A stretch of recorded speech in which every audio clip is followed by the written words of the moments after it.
E eu fico pensando assim que, caraca, cara, tá difícil viver nessa época aqui, mas se a gente para pra pensar legal, é difícil viver em qualquer época, né, cara? A gente tá sempre se matando, inventando guerra e tudo mais. Se a gente volta um pouquinho, se a gente volta 80 anos no tempo, a gente tem o pior período de todos, volta mais um pouquinho, tem mais um, e aí por aí vai, né? Então a gente, não é como se a gente não tivesse tentando se matar ao longo da história da humanidade, no fim das contas. E assim, no futuro, no que a gente consegue olhar porque, além de tudo, tem um monte de guerra que a gente não fala, né? As coisas que estão acontecendo lá na África, por exemplo, a gente não fala, e eu confesso que eu nem sei direito quais são os conflitos que existem lá. Mas, porra, se a gente parar pra pensar que, em 2000 e pouco, tava tendo guerra ainda, guerra civil em Angola, por exemplo, que acho que eles conseguem se libertar em 75 ou alguma coisa assim. Ou seja, é outro dia, meu irmão, né? É guerra pra... Assim, por que a gente não fala tanto das guerras que acontecem na África? Porque elas têm pouca repercussão geopolítica? Porque tem pouca importância econômica, né? Pelo menos no momento, assim. Por exemplo, hoje a pior crise humanitária contemporânea não é a Ucrânia e Rússia, não é a questão Palestina, é o Sudão. O Sudão hoje é um país que passa por uma guerra civil. Você tem ali as tropas, né? Bem rapidinho. Teve um ditador durante muito tempo no Sudão, um cara chamado de... Bom que tu fala, porque assim, eu queria saber mais sobre isso mesmo. Não precisa nem ser bem rapidinho. Mas então vamos fazer com mais detalhes aqui. O Sudão ele tinha um ditador chamado de Omar al-Bashir, que inclusive foi condenado pela Corte de Haia por crimes de guerra, crimes contra a humanidade.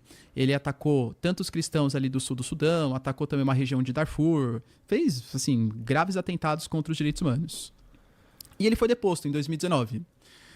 Em 2019, então, a gente teve a deposição pelas tropas do exército e aí começou uma coalizão civil-militar.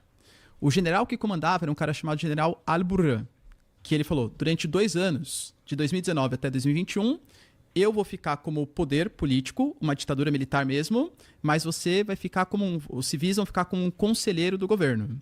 De 2021 até 2023, vai inverter a ordem, ou seja, os militares vão ser conselheiros e o governo vai ficar na mão dos civis, e aí depois a gente entra numa democracia.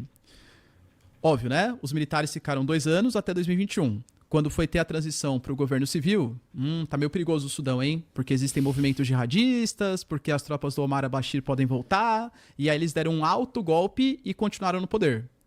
Só que existem outras forças no Sudão, porque existem os grupos militares e os grupos paramilitares. E esses grupos paramilitares, eles eram aliados, inclusive, do exército do Sudão.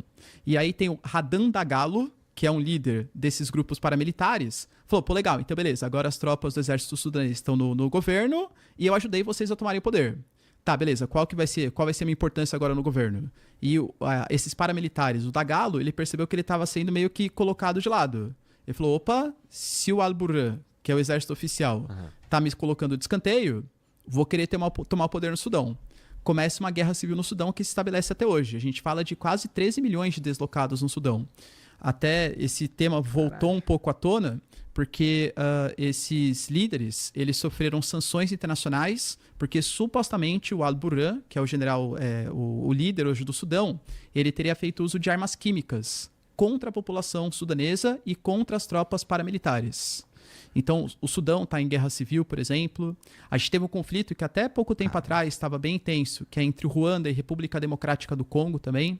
É que na semana passada eles assinaram um acordo, inclusive com os Estados Unidos mediando. Mas entre Ruanda e República Democrática do Congo, por exemplo, Ruanda é o país que em 94 passou pelo genocídio, que tem o filme Hotel Ruanda, tal, né, entre Tutsis e Hutus. E os Tutsis, eles foram perseguidos. Algumas lideranças Hutus, que estavam ali mediando a situação, que estavam fazendo o conflito, eles conseguiram escapar pós o genocídio em Ruanda. E eles escaparam para a região da República Democrática do Congo. Então, existem alguns movimentos de Ruanda que alegam que o governo da República Democrática do Congo passa um pano para o genocídio de 94.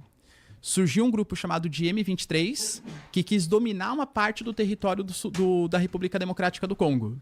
Então, hoje, a República Democrática do Congo tem uma parte do território que é ocupado por um grupo paramilitar de Ruanda, que é esse grupo M23. E aí, vê como são as coisas, né? A República Democrática do Congo não é qualquer país, é um dos países mais ricos do ponto de vista mineral. Tem ali tântalo, que é um minério super importante para fazer celulares e tal. Tem bastante nióbio, inclusive, tem cobre, tem ouro, tem uma série de recursos minerais.